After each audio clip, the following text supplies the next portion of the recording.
Hi guys, welcome back to my channel. So this is my second video and today I have created this look. This is one of my more requested looks when I do makeup. I'm a freelance makeup artist. This I like to call more of a classic look. You've got, you know, your lighter color on your lid and then it's just smoked up a little bit more on the outer corner of your eye. So if you want to see me create this look and see what products I'm using, please stick around.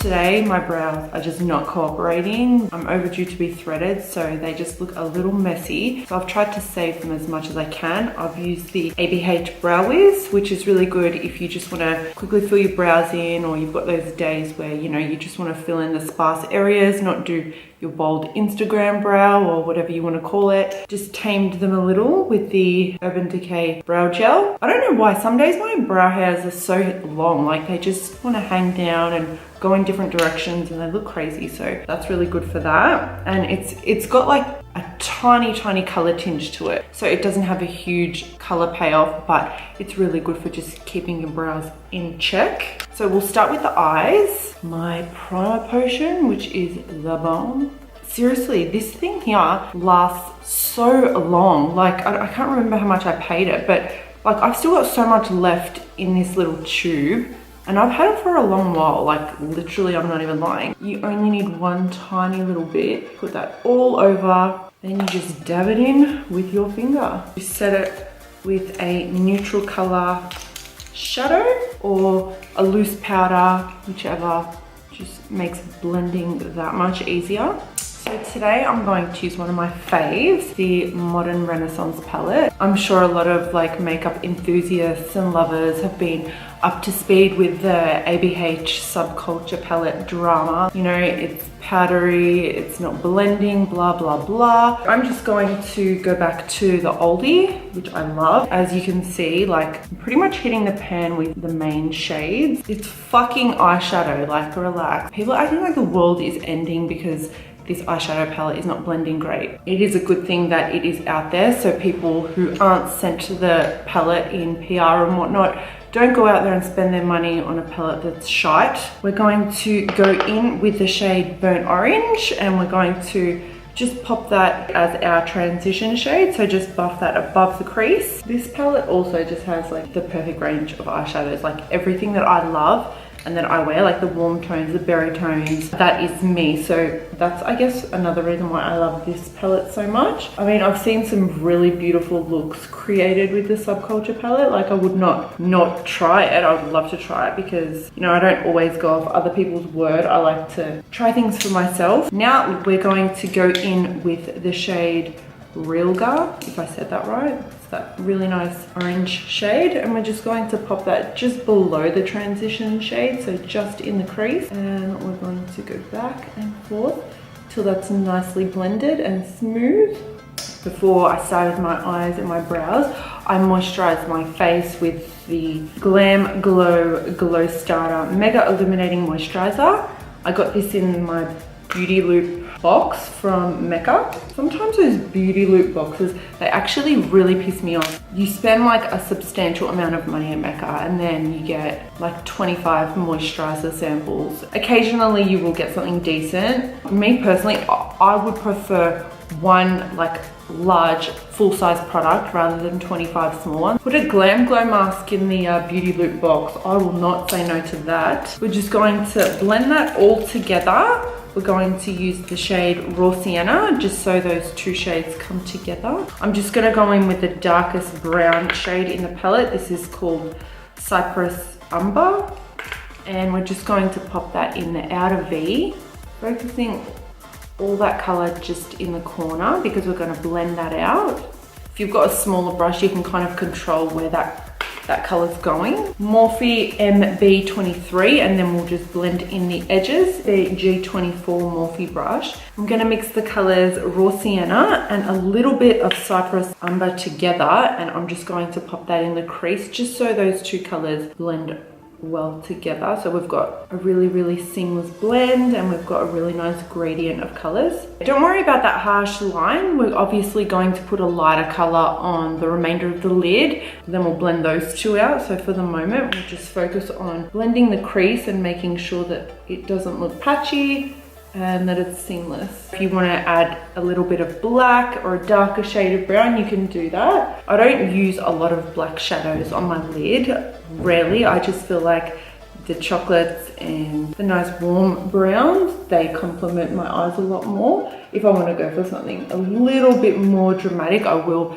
add just the tiniest little bit of black. I'll mix the black and the brown together. I'm gonna go in with a Sigma Eye Shading E55 brush, and I'm gonna go in with the shade Primavera. You can actually, you know, use some Fix Plus or something just to get that color really bright, but I think it is bright enough just the way it is. As the light color meets the dark color, just start to pat it so they meet as one. Now go in with your big fluffy blending brush. This one here is the Morphe E23, one of my faves, and just blend the top of that. So you've got the crease and the lid, so they are living in harmony together. On one eye, you don't want your dark eyeshadow to start from literally the center of your pupil. Then on this one, you've got it all the way back past the pupil. Make sure the starting points are the same. So with that same shader brush, I'm going to go in with the shade Vermeer. Place that just below my brow bone. This shade is such a great brow highlight. I'm going to try out the Stila All Day Waterproof Liquid Liner. I got this in the Beauty Loop box. I like the tip, how it's super fine. I'm a fan. I'm just going to apply a wing. The Stila liner, it says it's waterproof. That is true. I did stop using it though halfway. I just found out that the tip was a bit stiff and it dried really easy, and I prefer when applying liquid liner that I've got a really soft tip, so it kind of bends to my eye shape. One thing that it is waterproof, because I put that on my hand literally 2 hours ago, and I've been doing washing and whatever, and that is not coming off. We've got Lily lashes here.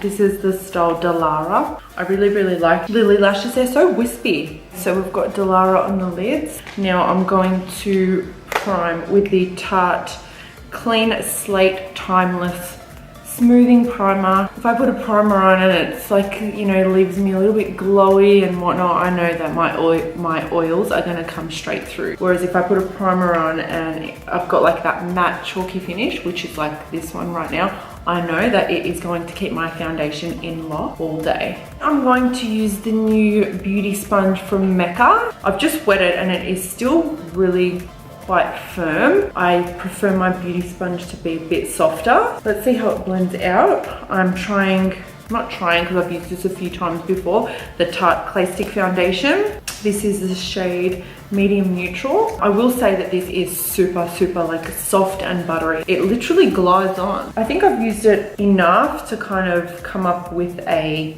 opinion, and I don't mind it. I found that the coverage isn't super full. It's kind of like medium. You can build it, but you know, I like to mix mine with another foundation, but today we're going to just use it on its own.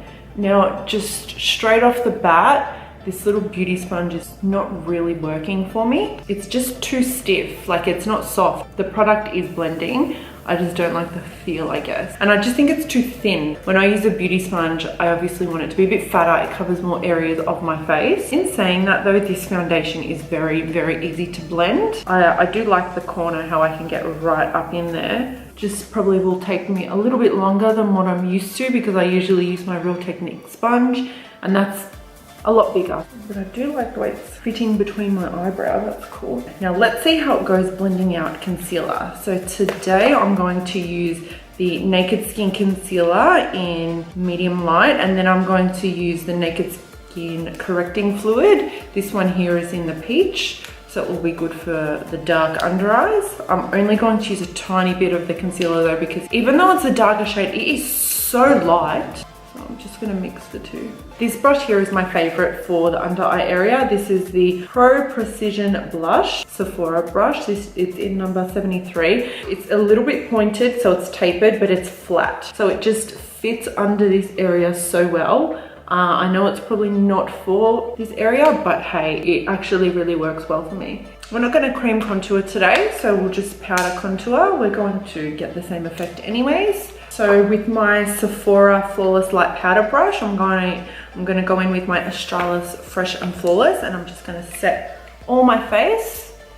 Now, opposed to using this kind of motion, I'm just gonna dab the product into my face, like so. Focusing on just the areas that I tend to shine in, which is the T-zone and the chin. So I'm going to warm up my face. It's looking a little bit one-dimensional, if that is the word to describe it, I don't know. There is no dimension here. There's no warmth. I'm going to use my Tom Ford bronzing powder, Gold Dust, with my Tarte brush, this one here. Popping a little bit of bronzer just, you know, around your face can really warm you up. And yeah, we haven't contoured yet, so that's just a little bit of a glow. Sigma Small Contour brush, and I'm going to dip it into my Hourglass bronzer, and we're just going to carve out those cheekbones. And then we're going to go along the jaw and just the hairline. So it's easier when you bronze first and you contour second, because your face is already kind of warmed up. When you're contouring after you're bronzing, you know, they just blend in with each other. Now you can build that up as to how contoured you want to be and how beat you want your face to be. I'm then going to just run down the sides of my nose with the same brush, like this, and just the bottom of the tip. So I'm going to highlight before I do blush. I like to do blush last just to blend the two in. This one is the Artist Couture Diamond Powder. This one is in the shade Cocoa Bling. I wouldn't say gold, but it has like this yellowy sheen. It's really pretty. I also like to wear Gold Digger. That's a really pretty one, and I mix that with Sugar Daddy. Sugar Daddy is more bronze, so I can bronze kind of my cheek up to give me that summer glow. Then I'll pop the Cocoa Bling or the Gold Digger just on the high points of the cheek. Marc Jacobs Kink and Kisses blush. Tools of Cleopatra brush. Now literally just like one dip, it is so pigmented, and just dot that around on the apples of your cheek. Now I like to just work that upwards and get that contour and highlight blended together with the blush. I'm not usually one for matte blushes, but this is a really pretty blush. Like, and I feel like that's gonna last me a long time. Literally next to nothing product on my brush. We did conceal the under eye area, but we didn't bake it. You know, obviously it's a little bit lighter than the rest of my face, but it's not too overly bright, which in turn, you know, my eyes, they stand out more than what they usually would, because when I have, you know, such a bright highlight here, the focus is literally here. So this is bright, my eyes are bright, and I'm like that. Some people, I see them highlighting and they're using like the fairer shades, and it looks so pretty. It really does.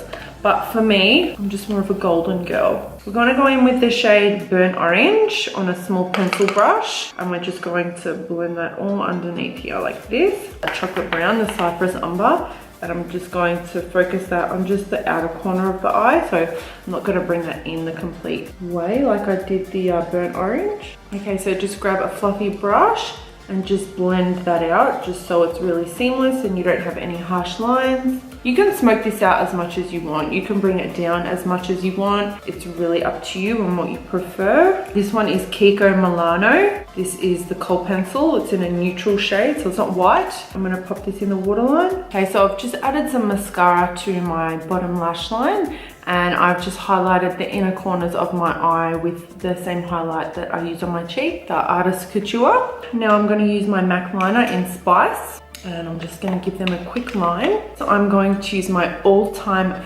favorite shade and liquid lipstick. This is my liquid lipstick by Black Diamond Makeup in the shade Juicy. This is my favorite color. I tend to go towards these kind of tones in, you know, every makeup lipstick range.